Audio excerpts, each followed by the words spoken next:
Mutiara Hikmah Official, menyingkap hikmah di balik sunnah.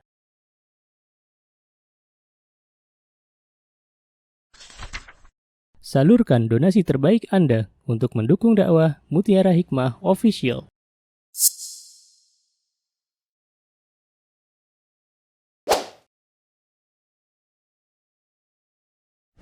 Mari kita ikut serta dalam pembebasan tanah wakaf untuk pembangunan Masjid Mutiara Hikmah.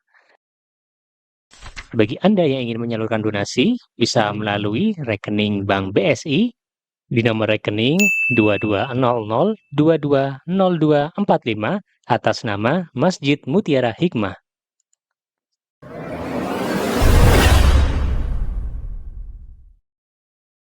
Baik ibu-ibu jamaah Majelis Ta'lim Safinatul Jannah yang saya cintai karena Allah, alhamdulillah kita diberikan kesempatan oleh Allah Subhanahu wa taala untuk melanjutkan mempelajari kitab Umdatul Mar'ah, 100 hadis landasan hukum bagi wanita, karya Asy-Syaikh Dr. Adil Hasan Yusuf Al-Hamad hafizahullahu taala. Dan terakhir ibu-ibu sampai hadis ke berapa?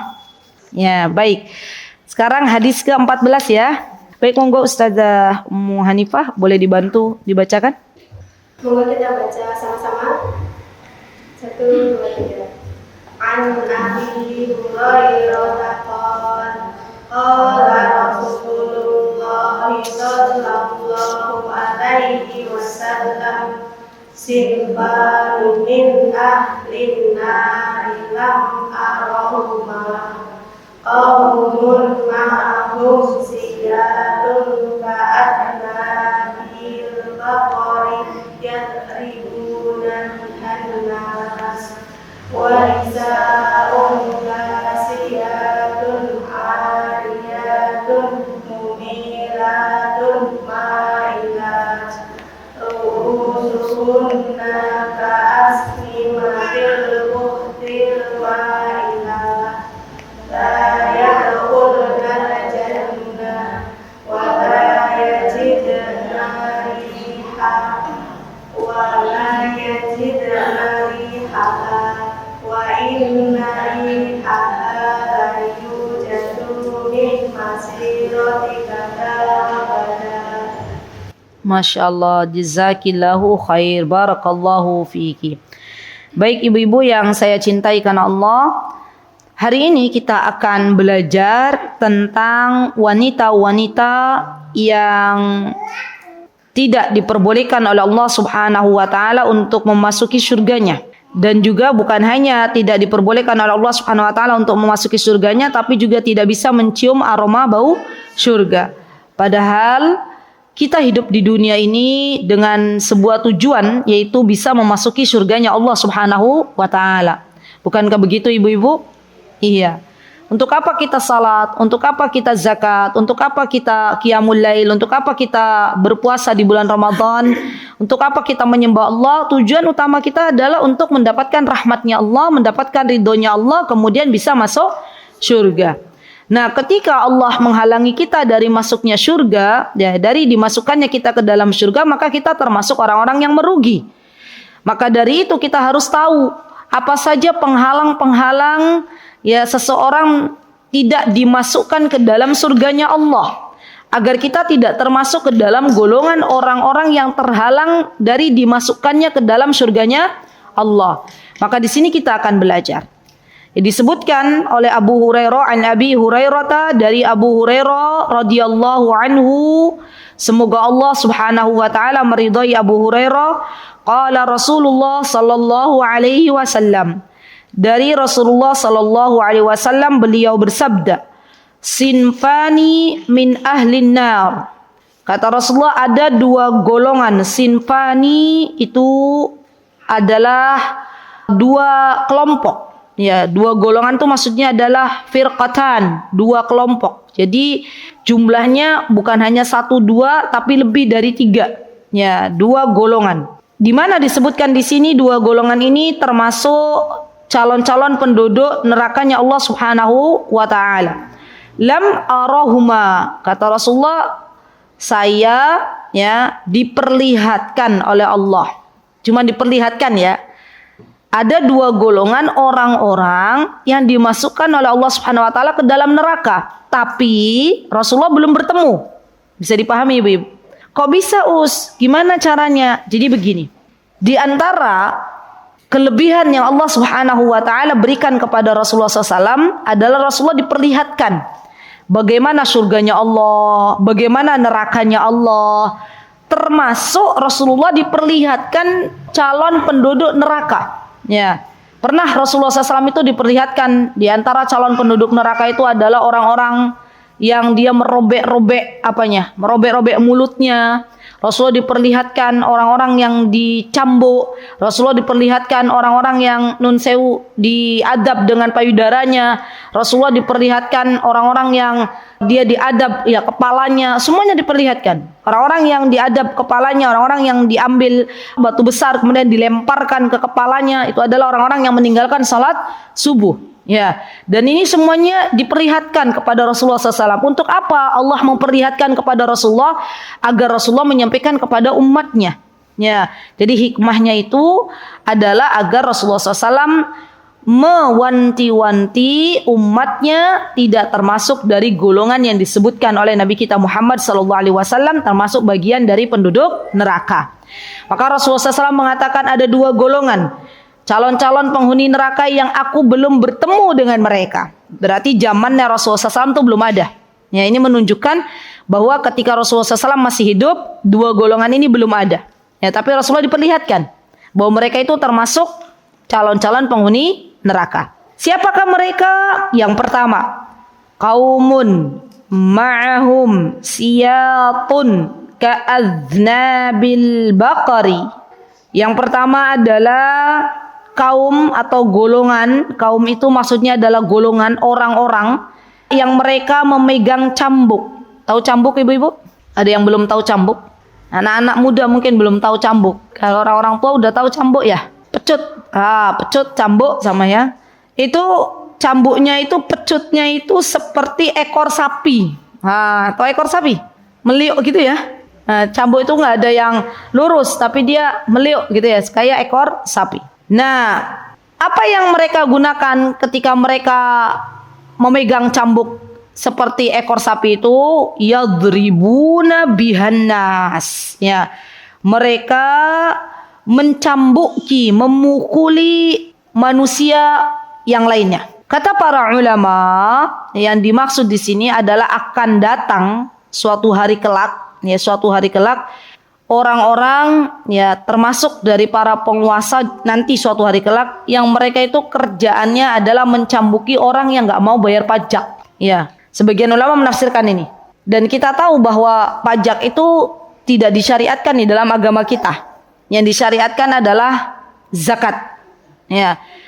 Tetapi ketika sebuah negeri mengikuti undang-undang kolonial atau undang-undang barat, maka yang dikejar bukan pendapatan zakat, tapi pendapatan pajak. Ya, kalau zaman sekarang, misalnya orang-orang yang nggak bayar pajak, kira-kira ibu-ibu ya akan dihukum, dipidana atau dibiarkan begitu saja? Dihukum, iya nggak?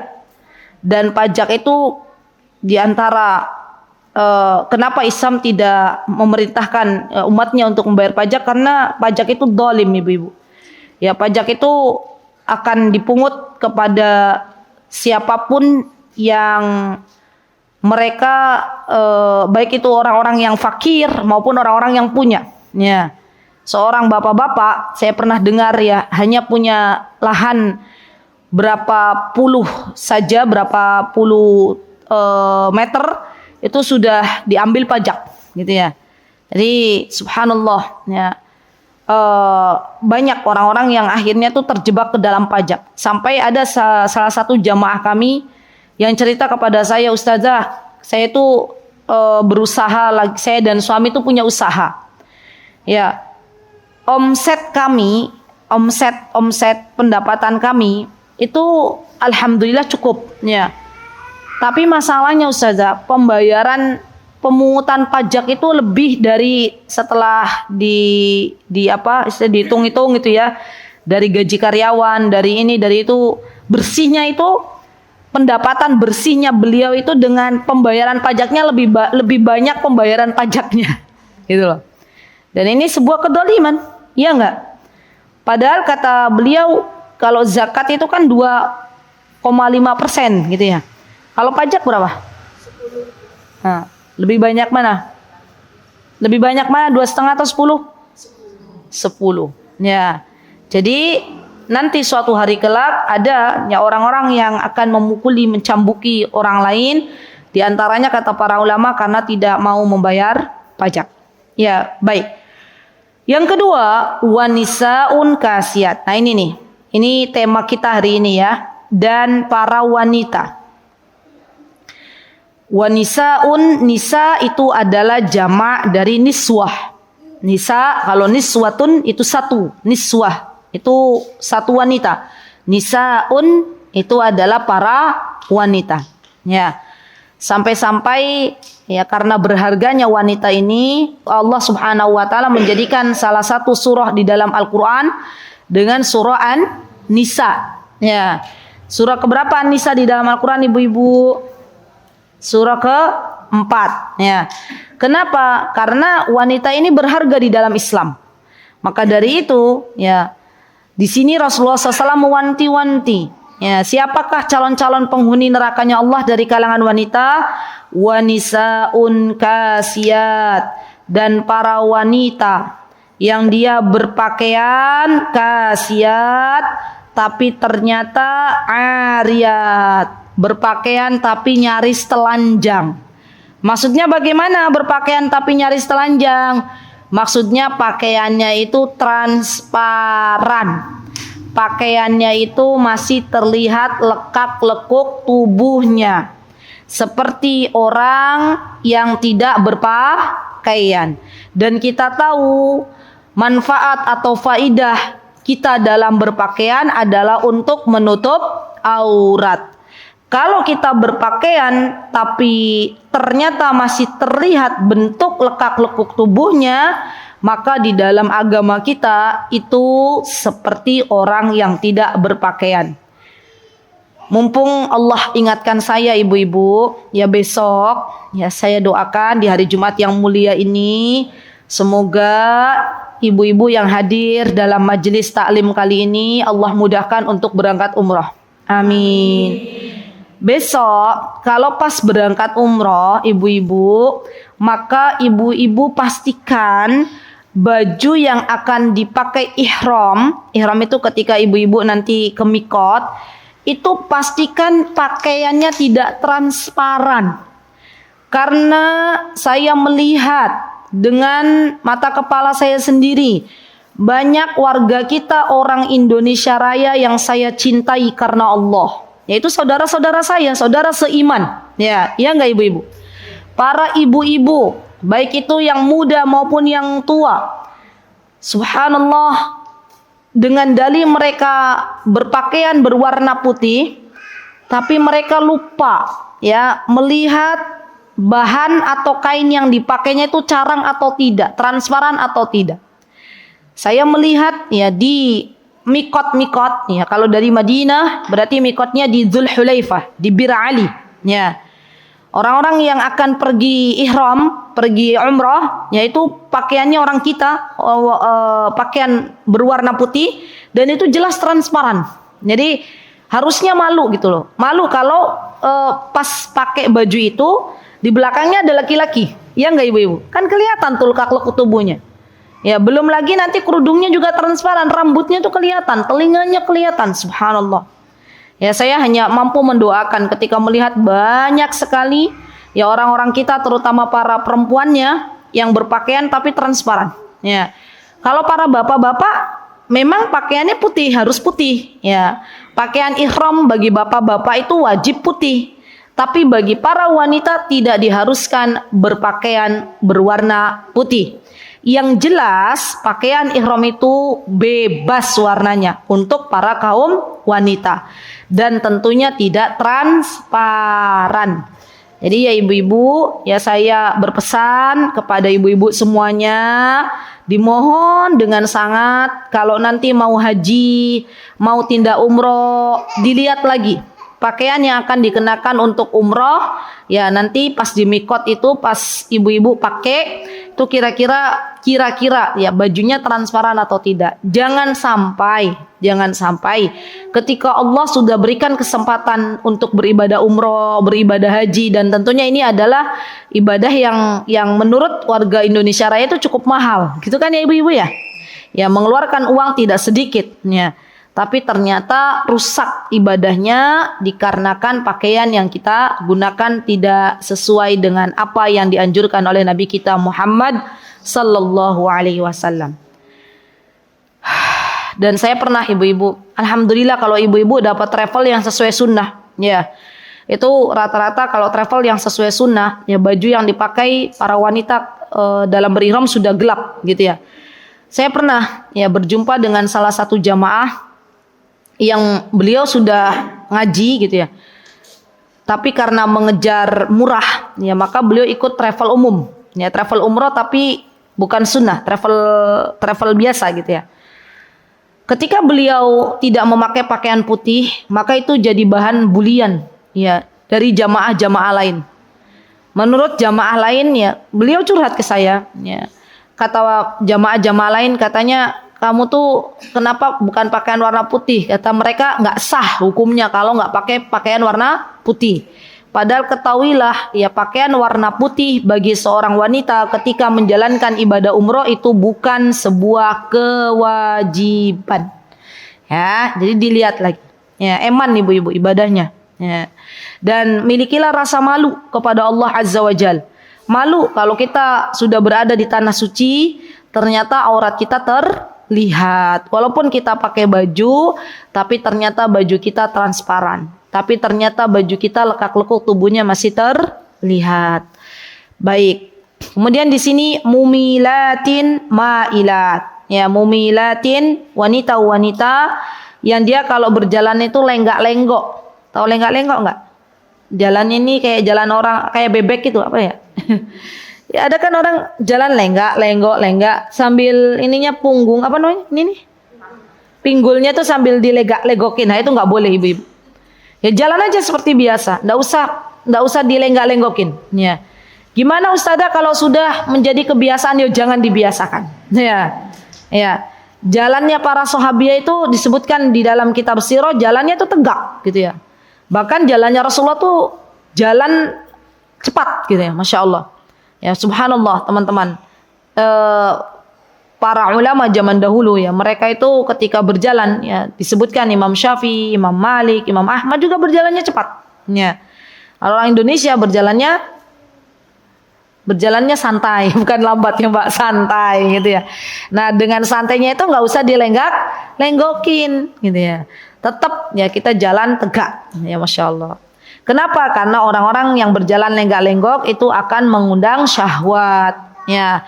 Kalau di belakangnya ada kaum laki-laki, maka kaum laki-laki ini sudah gambarannya udah macam-macam nih ya. Wah ini nih kayaknya wanita-wanita yang wah gimana gitu ya. Ya kita berjalan seperti biasa aja. Ya.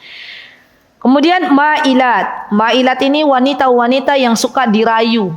Ya Allah, zaman sekarang itu ibu-ibu banyak sekali wanita-wanita ya kaum muslimah terutama yang akhirnya kehilangan arah, ya, kehilangan tujuan hidup, ya, dirayu oleh para laki-laki dengan cuan, tahu cuan, dengan uang, dengan duit, ya, akhirnya apa? Menjual harga dirinya, menjual kehormatannya, menjual kemaluannya, ya, dan ini banyak wanita-wanita yang demikian banyak, subhanallah, ya. Wanita-wanita yang sudah kehilangan harga diri, wanita-wanita yang menjadi penggoda bagi kaum laki-laki. Dan ketahuilah wanita-wanita penggoda ini, para nona-nona ini, ya, ketika mereka menggoda, merayu kaum laki-laki, maka yang akan didapatkan adalah laki-laki yang haus akan syahwat, ya, bukan laki-laki yang saleh. Laki-laki yang saleh mereka akan memilih wanita yang baik-baik. Mereka akan memilih wanita-wanita yang menutup dirinya, menutup aurat, ya, bukan wanita-wanita yang bertelanjang, bukan wanita-wanita yang menggoda, bukan. Ya. Jadi rugi. Ya, rugi kalau ada seorang wanita yang dia mengaku-ngaku dirinya sebagai seorang muslimah tapi kerjanya suka menggoda kaum laki-laki. Ya. Dan di negara kita yang tercinta ini, ibu-ibu, ada nggak sebutan apa? Pelakor. Pelakor ya. Itu kan biasanya kalau ada wanita ya dikasih gelar pelakor tuh biasanya negatif gitu ya. Iya nggak ibu-ibu? Ya kenapa? Kenapa disebut pelakor? Karena mungkin dia merayu suaminya, menggoda suaminya, gitu ya. Dan ini tidak baik. Ya, berlindunglah kepada Allah Subhanahu Wa Taala, ibu-ibu, ya, agar Allah Azza wa Jalla tidak menjadikan kita wanita-wanita yang menggoda kaum laki-laki. Subhanallah, boleh menggoda suami kita tapi tidak menggoda kaum laki-laki. Baik, ru'usahunna. Nah, ini dia. Biasanya wanita-wanita penggoda ini yang punya sifat penggoda, ini Rasulullah yang bilang, wanita-wanita yang tidak salihah, belum salihah, bukan tidak salihah, belum salihah ini, wanita-wanita yang pakai baju transparan ini, yang jalannya lenggok-lenggok ini, biasanya di atas rambut mereka ka'asnimatil bukhtil ma'ilah. Di atas ya rambut mereka itu ada gulungan ya, ada gelungan yang diibaratkan seperti punuk unta. Dan letaknya ibu-ibu bukan hanya di atas kepala, tapi di seluruh kepala. Maksudnya bukan hanya di atas dekat ubun-ubun kita, tapi di seluruh kepala. Karena ada syubhat yang ada di sosial media itu disebutkan bahwa punuk unta itu kalau gelungannya berada di atas tepat di kepala, di dekat ubun-ubun. Padahal jelas ya, yang namanya kepala ya, rambut yang ada di atas kepala itu dari atas kita ya, dari depan sampai belakang. Ya, maka hati-hati. Kalau ada teman-teman rambutnya panjang, ya amannya itu dikepang. Tahu dikepang nggak? Nah, dikepang itu para sahabiah juga dulu begitu, dikepang. Ya. Jadi tidak dijadikan satu rambutnya kemudian digelung pakai ikatan rambut. Ya, itu karena khawatir kita masuk ke dalam golongan ini. Ya. Apalagi secara sengaja beli daleman kerudung yang dipakai untuk membungkus rambutnya, ya. Dan akhirnya adanya seperti punuk unta. Ya kan kalau kita orang Indonesia ini kreatif-kreatif. Ya, zaman kapan tuh? Pernah viral kan? Dan itu dibeli nggak oleh para muslimah? Dibeli. Ya, dipakai nggak oleh para muslimah? Pakai. Masya Allah. Ilmu ini teman-teman zaman sekarang itu sudah diangkat oleh Allah Subhanahu Wa Taala. Benar. Jadi kalau kita nggak datang ke majlis ilmu tuh rugi. Kenapa? Karena ilmu itu sudah Allah angkat satu persatu. Bagaimana cara Allah mengangkat ilmu? Allah mewafatkan para orang-orang berilmu. Allah mewafatkan para ulama. Sehingga di sekitar mereka sudah tidak lagi ada orang-orang berilmu. Ya, kemarin ketika kami di orang Indonesia dulu ya, ketika kami di atas pesawat itu ada samping saya itu jamaah travel line dari Jawa Timur. Ya, karena kami terbang dari Surabaya, ya mbak-mbak gitu ya. Beliau tuh mungkin ngelihat saya di sampingnya itu, beliau tanya, Mbak, ini sudah masuk waktu asar ya? Saya tuh belum sholat katanya. Alhamdulillah Allah sadarkan untuk sholat. Tapi gimana ya cara berwudu di atas pesawat, kata beliau. Saya bilang, Mbak, tayamum aja kalau di atas pesawat. Kenapa? Karena walaupun ada air di kamar mandi itu airnya untuk yang lain gitu loh, untuk buang hajat dan lain sebagainya. Dan nggak apa-apa tayamum di atas pesawat. Terus beliau nanya lagi, tayamum tuh caranya seperti apa? Betul, saya dapat itu. Kemudian tayamum, nggak bisa tayamum, subhanallah. Padahal kan menurut kita simpel ya. Tapi itu belum tahu sama sekali tayamum dan nggak diajarkan oleh pembimbingnya, subhanallah. Nah, ibu-ibu ini nih tips, kalau ibu-ibu mau umroh, mau haji, belajar dulu tayamum. Ya. Karena ini penting banget. Di atas pesawat tuh nggak usah wudhu, ya. Karena ibu-ibu wudhu, ya di atas pesawat sholat 3 kali habis airnya. Kalau semuanya wudhu, ya. Ya pas mau buang hajat nggak ada air. Ya. Akhirnya saya kasih tahu tayamum tuh begini Mbak gitu ya. Udah tayamum bingung lagi beliau. Terus sholatnya kayak mana? Betul. Sholatnya gimana ya Bu gitu ya. Subhanallah, saya doakan. Tapi alhamdulillah saya tidak nyinyirin, tidak. Saya bilang sholatnya kayak gini ya Mbak gitu ya. Masya Allah, beliau minta nomor saya dari travel lain ya. Saya minta nomornya ibu ya. Ya saya kasih. Benar di Madinah, selama di Madinah, di Mekah ada apa gitu beliau tanya. Masya Allah ya, itu orang-orang yang hanif. Ya Masya Allah, orang-orang yang Allah berikan hidayah. Waktu itu saya doakan beliau, ya Allah jagalah beliau dari berbagai macam godaan, syahwat, syubhat ya. Dia ini orang hanif gitu, orang yang memang nggak tahu, memang benar-benar nggak tahu dan mau nanya gitu, Masya Allah. Dan itu kebodohan yang sudah ada di masyarakat kita ibu-ibu. Ilmunya sudah dicabut sama Allah Subhanahu Wa Taala. Maka kita memohon kepada Allah agar kita dijauhkan ya dari ketidaktahuan. Ya, kita meminta kepada Allah dengan sebuah doa apa? Allahumma inni as'aluka ilman nafi'an wa rizqan thayyiban wa amalan mutaqabbalan. Kita terus berdoa itu. Yang kedua kejadian di Masjidil Haram. Unik nih kejadiannya. Ada ibu-ibu tuh.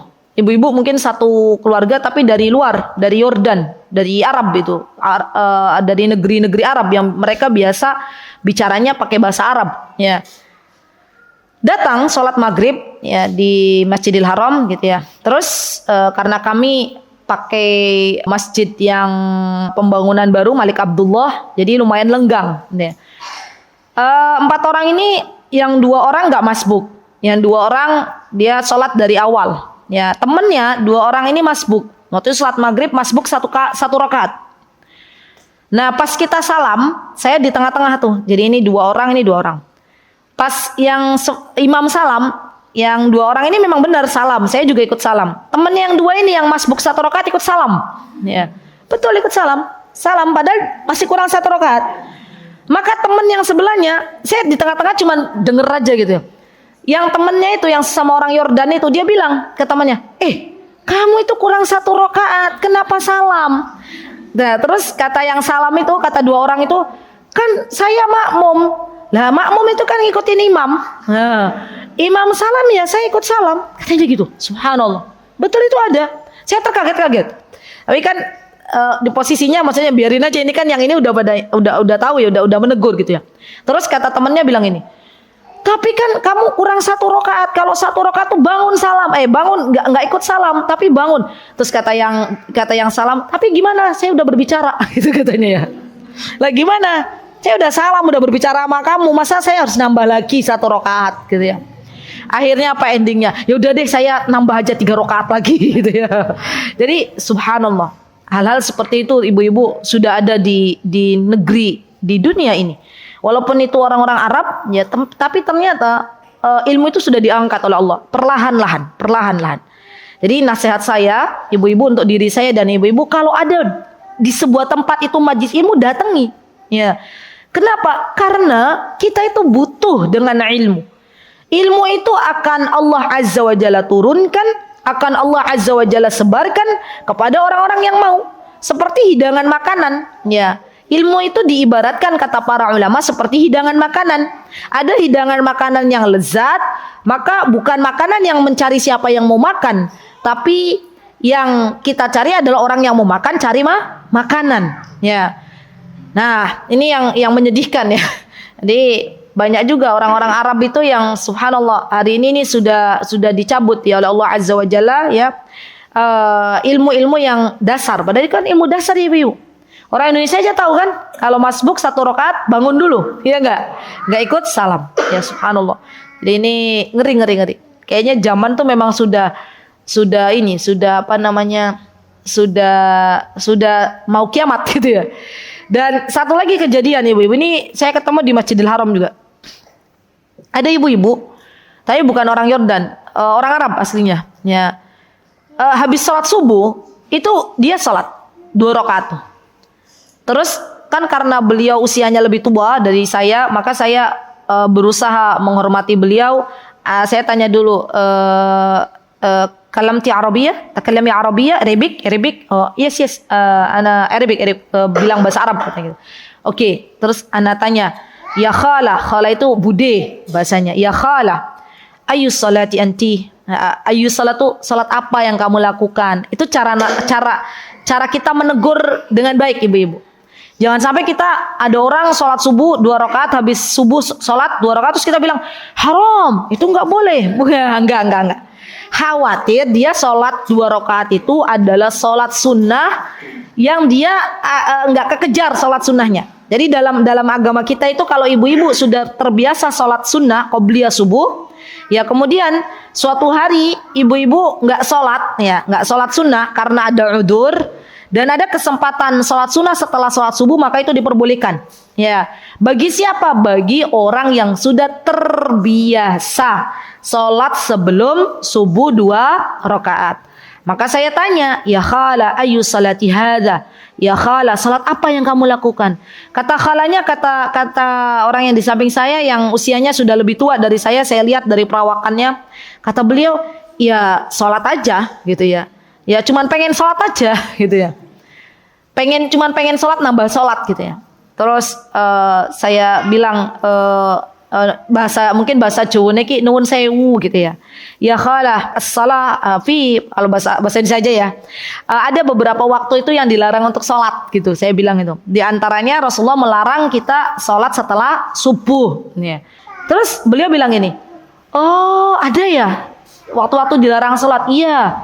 Jadi waktu dilarang sholat itu ba'da subuh. Saya bilang pada asar dan ketika matahari itu berada di tengah-tengah. Beliau Masya Allah, beliau bilang, oh ya jazakillah khair ala ma'lumah. Ya terima kasih untuk informasinya. Ya udah beliau pergi. Di sampingnya ada orang Saudi. Ya, karena waktu itu beliau bilang gini ke anak, ukhti gitu ya.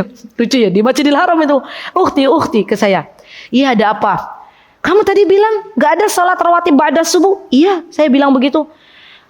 Gak boleh begitu, ada salat rawatib ba'da subuh, kata beliau gitu. Oke. Karena hawanya udah meninggi tuh beliau. Anda bilang, iya udah oke. Sekarang coba kamu megang HP kan? Karena beliau lagi megang HP, buka di Google. Anda bilang, coba buka sholatur rawatib. Terus dibuka sama beliau, sholatur rawatib. Terus dilihatkan sama Anda ada tabel tuh, ya tabel. Di situ sholat rawatib, qobliyal subuh, qobliyal fajar centang gitu ya. Ba'daha ada strip gitu ya. Terus Anda bilang ke beliau, lihat. Tuh, ada salat fajar. Yang ada qobliyah atau ba'diyah? Terus beliau bilang ini, karena kan beliau orangnya keras. Qobliyah katanya. Ba'diyah ada? Enggak ada katanya. Terus, enggak ada kan? Iya, enggak ada. Benar katanya. Kamu benar kayaknya. Ya, kamu dari mana? Saya penasaran. Nih orang kok ngotot gitu ya. Saya dari Saudi katanya. Lihat. Orang Saudi. Subhanallah. Lihat ibu-ibu. Salat rawatib mereka mengira ba'da subuh ada. Subhanallah. Maka saya nasihatkan pada diri saya dan teman-teman semuanya, jangan jauh-jauh dari ilmu. Ya, zaman sekarang itu ilmu dasar tentang persolatan aja masih banyak yang tidak tahu. Subhanallah. Ya, kita terus belajar tentang agama kita. Karena sesungguhnya, subhanallah ibu-ibu, orang yang baik di mata Allah adalah orang-orang yang dipahamkan agama oleh Allah Subhanahu Wa Taala. Bagaimana caranya agar kita baik di mata Allah? Ya caranya kita datang ke majelis ilmu, ya. Dan nggak perlu minder. Di sana ada orang Arab, cah cisus ngomong Arab, ya. Saya orang Ajam, saya orang non Arab, ya. Nanti gimana? Nggak usah. Ya Allah itu akan memberikan ya sesuai dengan apa yang Allah kehendaki. Ya jikalau memang kita melihat kemungkaran yang ada ya kita tegur, nggak apa-apa. Tapi tentunya dengan cara yang baik. Baik, kita lanjut ya ibu-ibu. Ya. Jadi saya juga terkaget-kaget itu. Masya Allah, kok ada ya orang kayak gitu ya. Tapi memang ada, Masya Allah. Baik, di sini disebutkan la yadkhulnal jannah. Lihat, orang-orang yang wanita-wanita yang jalannya suka lenggak-lenggok, penggoda gitu ya. Rambut mereka seperti punuk unta, ya maka kedua golongan ini tidak akan masuk surga. Wala yajidna rihaha, boro-boro masuk surga. Dia nggak bisa nyium bau aroma surga. Wa inna rihaha, padahal aroma surga itu la yujadu min masirati kada wa kada. Padahal aroma surga itu bisa tercium dari jarak sekian dan sekian. Masya Allah ibu-ibu, ada pengalaman jamaah kita itu yang Allah Azza wa Jalla berikan kesempatan untuk masuk raudhah. Ya, semoga Allah Azza wa Jalla berikan ibu-ibu kesempatan kita semuanya untuk masuk raudhah kembali. Ini nggak apa-apa ya, insya Allah ada hikmahnya gitu. Raudhah itu sebuah tempat di dalam Masjid Nabawi yang tempatnya itu berada antara rumahnya Rasulullah SAW, rumahnya Rasulullah itu rumahnya Aisyah maksudnya, yang sekarang jadi kuburnya Rasulullah SAW, karena ketika itu Rasulullah SAW meninggal, dan para nabi itu kaidahnya kalau meninggal maka dikubur di mana mereka meninggal. Itu kaidah ya ibu-ibu, tolong diingat-ingat. Jadi Rasulullah itu bukan dikubur di Masjid Nabawi, bukan, sama sekali bukan. Tapi Rasulullah itu dikubur di rumahnya Ibunda Aisyah radhiyallahu anha. Karena waktu Rasulullah sallallahu alaihi wasallam ya, di detik-detik terakhir beliau menghadap Allah Subhanahu wa taala, beliau berada di rumahnya Ibunda Aisyah. Maka ketika itu Rasulullah SAW dikubur di rumahnya Ibunda Aisyah. Nah, kata Rasulullah SAW, ya, baina mimbari itu mimbarnya Rasulullah SAW, wa baiti, dan rumahku adalah raudhah min raudhatil jannah. Masya Allah ya, saya ngomong gini nih langsung merinding ibu-ibu. Itu tuh ada sebuah tempat namanya raudhah. Raudhahnya itu yang dimaksud adalah tempat di mana itu akan Allah jadikan sebagai taman surga. Kata para ulama, ketika saya bertanya kepada salah satu syekh di Madinah, maksudnya apa? Kok itu taman dari taman surganya Allah? Kata mereka, itu nanti raudhah, tempat yang ibu-ibu sholat itu di dalam raudhah itu suatu hari itu adalah bagian dari surganya Allah. Allah angkat itu. Allah angkat tempat tersebut bagian dari surganya Allah, taman dari taman surganya Allah Azza wa Jalla, ada dalam surga. Masya Allah. Jadi, nah jamaah kami tuh ada yang salat di raudhah ibu-ibu lama banget sujud. Kata beliau, Ustazah, tadi tuh saya tuh ketika di raudhah tuh karpetnya itu nyium bau aroma yang saya tuh belum pernah nyium sebelumnya, katanya gitu. Dan itu tuh nggak membuatkan, biasanya kalau ada aroma minyak wangi yang langsung tercium gitu ya, ibu-ibu naruh minyak wangi set di sajadah itu kan biasanya langsung segrek gitu ya. Apa ya bahasanya? Nyegrak. Ya kan kalau langsung ditaruh di karpet atau di itu tuh kata beliau menikmati gitu loh. Jadi beliau tuh lama sampai akhirnya apa? Kita udah pada keluar tuh beliau yang masih sujud aja. Dan kaidahnya kalau di raudhah ibu-ibu, kalau ada orang lagi salat itu askar tuh para wanita-wanita yang jaga di raudhah tuh nggak berani bilang ayo keluar enggak. Yang disuruh keluar tuh yang udah berdoa. Iya. Jadi dikasih tips sama saya ya. Jadi kalau mau lama di raudhah tuh sholat, tapi sholat beneran, karena ada jamaah itu yang pura-pura sujud. Ya. Biar nggak dibubarin sama askar itu sujud, pura-pura sujud. Nggak boleh kayak gitu. Ya. Memang benar-benar salat. Jadi beliau tuh menikmati sekali, masya Allah. Sujud dan beliau nikmat, kata beliau. Ya Allah Ustazah, saya nggak pengen, mestinya nggak mau meninggalkan raudhah karena bau wanginya tuh wangi banget ya Allah katanya. Dan saya tuh belum pernah mencium aroma itu gitu sebelumnya. Ya masya Allah. Ya jadi wallahu taala alam. Apakah mungkin Allah berikan kesempatan beliau mencium bau aroma apa gitu ya? Yang jelas kata beliau begitu. Masya Allah ya, masya Allah. Ala kulli hal ibu-ibu, kita pengen mencium bau aroma surga. Ya, dan aroma surga itu bisa tercium dari jarak sekian dan sekian.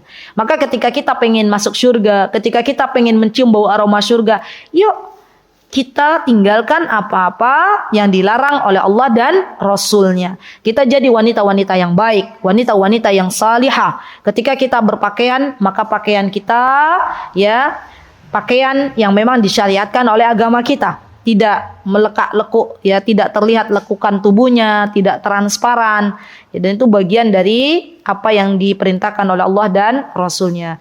Baik, faedah yang bisa kita ambil dalam hadis ke-14 ini adalah minal fawaid al-muta'alliqah bimaudhu'il hadis. Apa saja faedah-faedah yang bisa kita ambil ibu-ibu? Yang pertama adalah hurmatut tabarruj bi ayyi surati minas suwar. Ya, adanya larangan untuk tabarruj, berhias. Ya. Dan ketika kita pakai baju transparan, pakai baju yang lekak-lekuk tubuhnya terlihat, itu bagian dari tabarruj. Jadi tabarruj itu bukan hanya bersolek, ya. Kan terkadang kita tuh memaknai tabarruj itu kalau seorang wanita keluar pakai lipstik gitu nggak? pakai apa tuh? Eyeshadow. Oh, pakai eyeshadow, pakai bedak, itu tabarus. Nah, ternyata tabarus itu adalah ketika seorang wanita dia pakai baju keluar rumah tapi bajunya masih transparan. Itu juga tabarruj. Ya.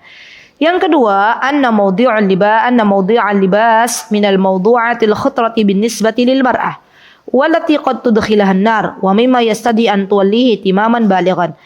Kata Syekh ya bahwa pakaian ini adalah sesuatu yang sangat penting bagi kaum wanita, terutama bagi kaum wanita. Kenapa? Karena ada kaitannya, pakaian ini bisa memasukkan seorang wanita ke dalam surganya Allah dan ke dalam nerakanya Allah. Ya subhanallah. Jadi kalau laki-laki itu kan auratnya antara pusar sampai lutut ya ibu-ibu ya? Iya enggak? Itu sudah tertutup aman gitu kan. Tapi kalau kita kaum wanita bukan hanya kita berpakaian kemudian tertutup atau tidak, tapi juga perlu kita cermati apakah pakaian yang kita pakai transparan atau tidak.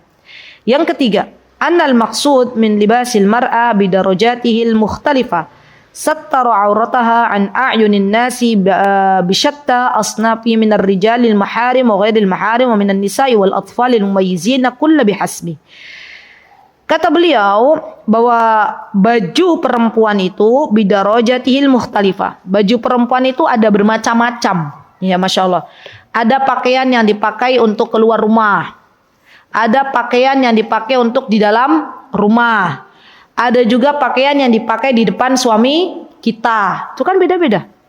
Apalagi ibu-ibu kalau kita para wanita sudah pakai baju dalam rumah terus ditambah gamis. Itu kan berapa lapis tuh? Belum lagi nanti celana daleman gamis. Ya. Kami tuh kalau pas lagi berangkat safar ya ibu-ibu, baju paling sedikit tuh bajunya bapak-bapak. Ya. Saya punya anak 1-2 perempuan, udah besar-besar juga, masya Allah, Allahumma barik. Ya. Itu berangkat berapa hari aja pakaiannya udah banyak banget. Ya. Saya bilang ke suami, kata suami saya, kalau perempuan tuh masya Allah bajunya banyak gitu ya. Saya bilang lah, ini masalahnya ada bajunya double gitu. Ya memang begitulah kita, ya masya Allah. Begitulah kita, ya dan memang masalah pakaian ini perlu kita perhatikan. Baik. Kemudian yang keempat, anna libasal mar'a alladhi yafsilul jism aw yashwa anhu aw yaqsiru an sitri yaj'aluha dakhilatan fin nisa'il kasiyatil 'ariyat. Pakaian wanita yang terlihat lekak-lekuk, terlihat bentuk apa namanya? Bentuk kulitnya atau misalnya gini Ibu. Bentuk kulit itu diantaranya ini juga. Kaki itu kan bagian dari aurat ya Ibu ya. Kaki bagian dari aurat. Setuju ya? Semua imam 4 madhab, Imam Syafi'i, Imam Malik, Imam Ahmad, Imam Abu Hanifah mengatakan, ya ulama 4 madhab ini mengatakan bahwa kaki ini aurat. Maka karena kaki ini aurat, ya pastikan ibu-ibu kalau pakai kaos kaki, pilih kaos kaki yang tidak transparan, ya. Karena saya melihat ya ada banyak jamaah umroh, baik itu dari Indonesia ataupun dari luar Indonesia, yang pakai kaos kaki itu modelnya bawahnya hitam, atasnya itu kelihatan kulitnya, jari jemarinya itu kelihatan. Memang transparan itu. Bisa dibayangkan? Jadi bawahnya hitam, memang biar nggak kotor gitu. Atasnya itu transparan, warna bukan hanya warna coklat tapi memang transparan. Jari jemarinya itu kelihatan. Ya itu nggak boleh dipakai. Ya nggak boleh ibu. Atau mungkin kalau di Indonesia stocking gitu. Tahu stocking nggak? Nah itu juga mending kita jauhi. Ya karena stocking itu masih membentuk kan Bu, apalagi kalau stockingnya itu warnanya sama persis dengan warna kulit. Ya orang lihat, woi kulitnya mulus gitu ya. Ternyata pas dideketin, pakai stocking. Tahu stocking ya Bu ya? Nah itu sebaiknya dijauhi. Ya, kenapa? Karena khawatir ya kita menutup auratnya tidak sempurna, gitu ya. Jadi hati-hati, karena kaki juga bagian dari aurat. Atau ibu-ibu mau datang ke ini loh, jagong apa? Kondangan, resepsi. Itu kan dengan dalih pakai baju seragam atau mungkin ibu-ibu jadi pagarayu gitu ya. Pagarayu gitu ya. Pakai baju yang dipakai seragaman Dan akhirnya apa? Kebayanya itu nun sewu apa tuh? Kebayanya itu masih kelihatan. Nah, pas biar nggak kelihatan apa? Biasanya diakalinnya pakai daleman yang sewarna dengan kulit. Enggak, pakai daleman itu loh Bu. Daleman tapi yang sewarna dengan kulit itu juga hati-hati. Karena orang mengira itu kulit. Ya. Jadi kalau bisa ya tidak seperti itu. Ya. Karena khawatir itu bagian dari wanita-wanita yang pakai baju tapi telanjang. Ya, Masya Allah. Ngeri ya, Masya Allah. Baik. Kemudian di sini yang kelima adalah yuhrimu ala mar'ati an tusarrif taqsudu biha imalatu rijal ilaiha fi amri muhrim. Taib. Tidak diperbolehkan seorang wanita keluar ya bertujuan untuk menggoda kaum laki-laki yang bukan mahramnya. Ya, jadi kalau kita mau keluar rumah ya untuk keperluan yang memang baik gitu. Misalnya ibu-ibu keluar rumah untuk bermajlis ilmu, keluar rumah untuk ngantar anak sekolah kalau kita di Indonesia ya. Keluar rumah untuk ke pasar misalnya. Kemudian balik lagi. Jangan sampai ada niatan untuk menggoda kaum laki-laki. Oh iya Ibu, saya tuh juga malu loh ibu-ibu. Jadi waktu itu kan ya namanya perempuan ya biasa ya nyari oleh-oleh. Ibu-ibu jangan kira oh mungkin ustadz sama ustazah itu nggak pernah nyari oleh-oleh gitu ya. Ibadah terus. Ya nggak juga. Ya. Tetepan kami juga kadang nyari gitu. Nyari misalnya nanti buat saudara karib kerabat gitu ya. Nah waktu kami lagi nyari oleh-oleh itu. Nyari kurma waktu itu ya. Nyari apa? Iya benar. Itu ada nun sewu jamaah kita. Orang Indonesia waktu itu lagi nyari coklat. Viral tuh coklat Dubai. Ya. La ilaha illallah hasbunallah wa ni'mal wakil. Kami tuh orang Indonesia tuh malu banget ya. Karena apa? Karena ibu-ibu tuh TikTokan, apa sih namanya? Jadi foto sama yang pedagangnya itu. Terus dia bilang, ibu-ibu nanti kalau beli coklat Dubai viral nih di abang ini ya gitu. Sambil suaranya tuh sambil dilegak-legok gitu ya. Ini loh tokonya ini. Makasih ya Besti gitu-gitu. Terus kadang mereka juga udah bilang Habibi gitu. Ya Allah, kok ya dibilang Habibi itu kan kekasih. Ya. Jadi suami saya astagfirullah saya ya Allah doain ya Allah orang Indonesia ya Allah. Jadi kita tuh kadang malu ibu-ibu. Benar. Saya yakin banget ya pedagang sana juga malu gitu ya. Tapi karena saking seringnya orang Indonesia itu memperlakukan para pedagang begitu, jadi merekanya juga genit. Ya. Betul. Jadi merekanya juga bilang, "Ayo ibu mampir gitu kan ya. Di sini murah." Mereka juga udah bisa bahasa kita ibu. Nah. Dan itu tuh subhanallah. Banyak kan ibu-ibu lihat coba di media sosial. Ibu-ibu yang model-model, ayo ini sama abang ini, ya kan bang, dapat diskon kan bang. Suaranya udah beda, subhanallah. Jangan ibu-ibu. Demi dunia yang tidak seberapa, jangan korbankan harga diri kita sebagai seorang wanita. Malu. Ya malu. Ya kita yang mendengar sesama warga Indonesia aja malu. Ya Allah, kayak nggak ada harga dirinya. Ya jangan. Tetap kita itu punya harga diri. Ya Allah zat yang maha kaya. Ya, kita nggak usah sampai segitunya pun ya Allah kasih rizki ke kita. Ya. Begitu ya ibu-ibu ya. Jadi ini sesuatu yang saya tidak ingin ibu-ibu seperti mereka. Semoga Allah jauhkan kita semuanya menjadi wanita-wanita penggoda. Baik. Kemudian di sini disebutkan yang selanjutnya adalah anna min dhawabit tasri'u syar alla yakuna ka asnimatil bukht ay marfu'an ila a'la ra'saha. Nih, katanya dhawabit ukuran orang-orang yang dia rambutnya seperti punuk unta itu ukurannya ya adalah ketika dia menggelung rambutnya dan terlihat menonjol ke atas. Ya. Dan tidak disebutkan menonjolnya di area mana. Yang jelas itu di atas kepalanya. Kalau menonjolnya di atas lengan itu nggak masalah, ya. Tapi kan nggak ada rambut di atas lengan, yang ada di atas kepala. Jadi nanti ibu-ibu kalau terdengar, ibu-ibu mendengar syubhat gitu ya, syubhat. Ada misalnya seorang ustazah atau seorang ustadz atau seorang pendai dakwah atau mungkin artis yang sekarang itu banyak ya, subhanallah. Zaman kita ini yang lebih percaya kepada artis dengan berdalih ya sebagai seorang ustazah yang kita juga nggak tahu sumbernya dari mana mereka. Ya ada syubhat yang beredar bahwa yang namanya punuk unta itu kalau di belakang tuh tidak apa-apa katanya ya. Yang nggak boleh tuh di atas ubun-ubun, di dekat ini loh, dekat tempat rambut yang yang tumbuh itu. Ini yang nggak boleh. Lah siapa yang mau pakai di sini juga? Ya nggak ibu-ibu itu kak non sewu nggih, kayak orang lagi dipocong itu kan ya. Nah itu kan nggak ada, rata-rata memang di belakang. Ya.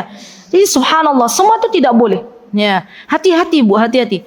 Zaman sekarang itu subhanallah fitnah media sosial tuh begitu luar biasa.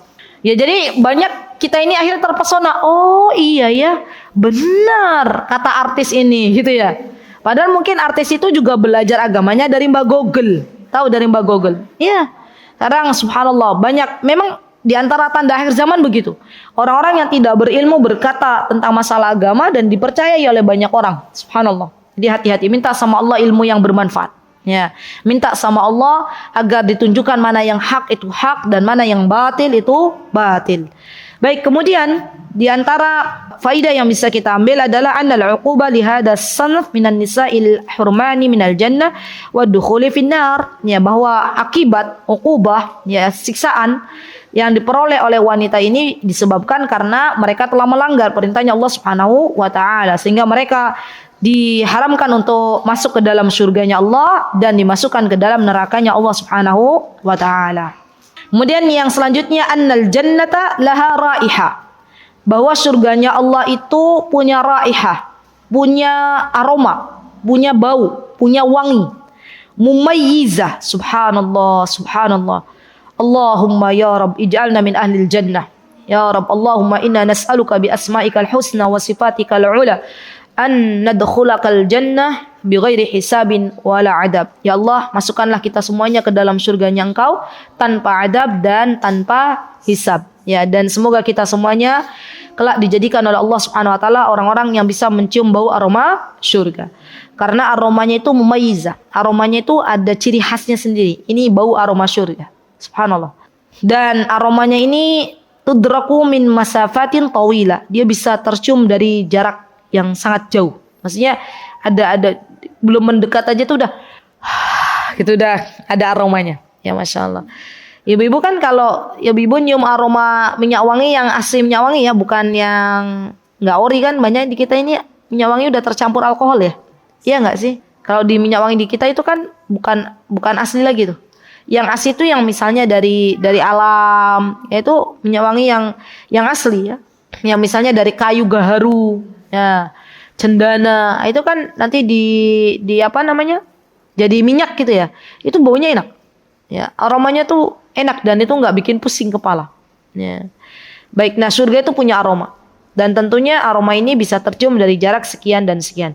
Wa annal kasiyatil 'ariyatu himu dzalik. Dan ketahuilah bahwa wanita-wanita yang berpakaian tapi telanjang ini tidak bisa mencium bau aroma surga. Baik. Kemudian di sini annal libas al-kasil 'ari aw at-tabarruz bi kashfi ba'd a'dha'il jism wa mafatinil mar'i wa zinata minal kaba'ir al-muntashir al-yawm bainan nisa. Kata Syekh bahwa wanita-wanita yang bertabarruj, yaitu tadi diantaranya adalah yang memperlihatkan auratnya, ya baik itu sebagian atau seluruhnya, ini bagian dari fitnah wanita yang tersebar di zaman sekarang. Ya subhanallah, contoh apa Bu? Misalnya Bu, zaman sekarang Bu, ada banyak wanita-wanita muslimah yang pakai jilbab, ya balik ke zaman dulu lagi, pakai celana kulot, tapi nuwun sewu bajunya semakin pendek. Jadi terlihat antara bagian antara atas baju dengan bawah baju dengan atas celana. Ibu-ibu pernah lihat itu di sini di Jogja? Saya pernah lihat. Jadi mbak-mbak pakai jilbab gitu ya. Zaman dulu kan kita kan pakai kulot ya. Zaman dulu ibu masih ingat nggak? Zaman dulu waktu ibu-ibu SD apa SMP kan celananya nggak ketat kan, pakai kulot. Tahu kulot? Zaman sekarang itu ngetren lagi tuh kulot. Tapi masalahnya kalau kita zaman dulu kulot itu baju tuh di itu ya, di apa namanya, dikeluarkan tidak pas. Zaman sekarang tuh ada yang dia pakai bajunya itu para muslimah yang pendek. Dia pakai lengannya panjang, cuman bajunya memang pendek. Ya, jadi non sewu kadang terlihat bagian pusarnya. Ya, itu ada zaman sekarang. Subhanallah. Ada lagi ngetren zaman sekarang tuh bajunya dimasukin. Ya, zaman sekarang kan. Dan jilbabnya dipendekin. Coba lihat anak-anak muda zaman sekarang. Subhanallah. Ibu-ibu yang saya cintai karena Allah, ya sejarah itu akan terus berulang. Ya, tren-tren baju yang zaman dulu tuh akan ada lagi. Terus saja kayak gitu. Kepikir nggak sih ibu-ibu? Kepikir nggak ibu-ibu? Kulot itu akan ada lagi? Nggak kepikir kan? Ya, tapi ternyata ada lagi. Ibu-ibu tahu rok yang apa itu? Yang dilipat-lipat itu? Plisket. Plisket. Ya, itu kan zaman dulu ada tuh. Ingat nggak ibu-ibu rok zaman dulu di plisket sampai kita nyetrika tuh susah gitu. Oh, satu-satu. Terus kan udah nggak muncul lagi. Zaman sekarang muncul lagi tuh. Zaman sekarang ada. Iya nggak ibu-ibu? Sampai gamis-gamis juga ada yang plisket-plisket tuh.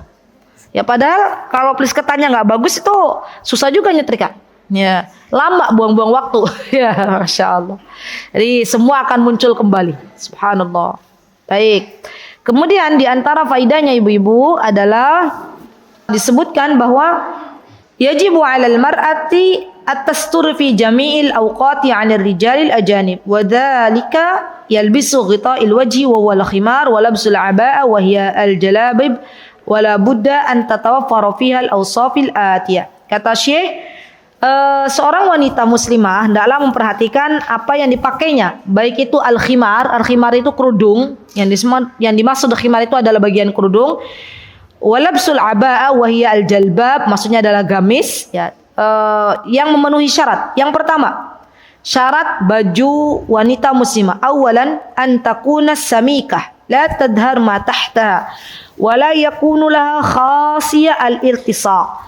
Perhatikan kainnya. Ya, kain yang dipakai itu adalah kain yang dia tidak naplek, apa sih bahasanya? Tidak naplek di kulit itu langsung plek gitu ya. Tidak nempel gitu ya. Tapi dia ada rongganya. Jadi ada tuh model-model mungkin jersey apa ya? Kain kayak gitu ya. Itu kan maplek gitu kan langsung di ngecap. Nah, itu nggak boleh. Kenapa? Karena lekak-lekuk tubuhnya masih terlihat. Kalau dipakai depan suami, is okay. Ya, ini baju-baju yang memang dipakai untuk keluar rumah. Ya, untuk keluar rumah. Yang kedua, ya, tsaniyan an takuna satira li jami'il jism wasi'a la tabdi tuqati'i. Satirul jamil jism, jadi bajunya itu menutupi seluruh tubuhnya. Maksudnya kalau pakai gamis yo ditutup semuanya. Jangan pakai gamis tapi belekannya panjang. Mungkin ada juga begitu ya. Iya nggak? Orang zaman sekarang itu ibu-ibu, saya tuh lihat ada gamis tuh yang dia itu model jadi tangan pakai gamis warna hitam. Saya lihat kemarin di Madinah. Jadi baju warna hitam gini terus ada belekannya, di lengannya ada belekannya. Belekan panjang, cukup panjang sampai bagian siku, dibelek gitu lengannya. Terus nanti di belekannya itu kebuka ada kayak jaring-jaring. Iya, kain jaring-jaring itu. Nah itu mungkin kalau wanita yang pakai jadi indah gitu. Tapi nggak sadar bahwa akhirnya lengannya terlihat. Padahal lengan itu bagian dari aurat. Jadi abaya yang ada di Saudi itu nggak semuanya syar'i, ibu-ibu. Ya saya juga kaget. Pas kan lagi lihat-lihat gitu. Loh, kok ada bentuk kayak gini ya? Jadi lengannya tuh bisa dibayangkan enggak sih? Mungkin di Indonesia sudah ada sekarang. Lengannya itu kayak dibelek gitu loh, Mbak. Dibelek kayak segitiga gitu, kelihatan set-set gitu. Tapi nanti dalamnya tuh dikasih puring apa ya? Kayak kain puring itu. Kayak renda-renda gitu. Nah kalau yang pakai tuh jadi kelihatan kulitnya warna apa gitu. Nah itu subhanallah, ada tuh, sudah ada. Nah, jadi Masya Allah, balik lagi ibu-ibu, untuk apa kita berpakaian? Ya jangan sampai ya pakaian yang kita pakai ternyata hanya sekedar untuk berbangga-banggaan atau hanya sekedar untuk memperlihatkan keindahan tubuh kita. Baik, thalitsan, alla yakuna fiha zinah talfit ilaiha al-intidaru mithlu rusum waz zakharif wal katibati wal alamat. Ya baju yang dipakai itu jangan terlalu rame. Ya, misalnya di bajunya itu ada kaligrafi gitu ya. Misal ya mungkin ada kayak tempel-tempelan kaligrafi gitu. Zaman sekarang juga ada loh ibu-ibu. Ya, atau zaman sekarang tuh ada juga tuh yang dia kayak macam kalau dilihat dari jauh kayak tulisan Arab tapi nggak paham gitu, nggak dipahami. Nah, itu kan jadi menggoda gitu. Itu jadi bikin penasaran. Itu tulisan apa gitu kan ya. Nah, itu ada juga. Ya. Kemarin saya juga sempat lihat katanya abaya Dubai. Saya bilang, "Ini abaya apa sih ini?" "Ini abaya Dubai," katanya. Jadi Dubai bentuknya tuh kayak ada kaligrafi gitu di baju. Tuh di sekitaran bawahnya baju itu. Tapi yang lihat tuh jadi penasaran, ini tuh bentuk tulisan apa gitu ya. Nah, itu juga ada tuh. Ya hindari yang seperti itu. Baik. Kemudian di sini alla takuna musyabaha lil kafirat awir rijal. Baju yang dipakai itu tidak menyerupai pakaian yang biasa dipakai orang-orang non muslim, ya, pakaian wanita yang biasa dipakai oleh mereka atau pakaian laki-laki. Ya, jadi nggak boleh kita menyamai ya produk-produknya mereka. Kita seorang muslimah punya baju khusus. Ya, punya baju yang memang itu dipakai untuk kita, dan enggak usah kita ikut tren-tren model-model baju-baju yang dipakai oleh orang-orang non muslim. Yang kelima adalah ya antuda'u ala hamatir ras ibtidaan. Ya, jadi yang dimaksud adalah bahwa perhatikan kepala kita, ya jangan sampai kepala yang harusnya ditutup akhirnya bisa menawan, ya bisa menjadikan kaum laki-laki terpesona dengan apa yang ada di atas kepala kita, gitu ya. Walaupun kita pakai kerudung, tapi ternyata ada juga yang membuat para kaum laki-laki terpesona dengan apa yang kita pakai. Itu ya ibu-ibu, Masya Allah. Baik, insya Allah itu yang bisa saya sampaikan. Terima kasih, jazakunallahu khair atas kehadirannya. Barakallahu fi kunna jami'an. Aqulu qawli hadha wa astaghfirullah li wa lakum. Wa akhiru da'wana anil hamdulillahi rabbil alamin. Wassalamualaikum warahmatullahi wabarakatuh. Mutiara Hikmah Official, menyingkap hikmah di balik sunnah.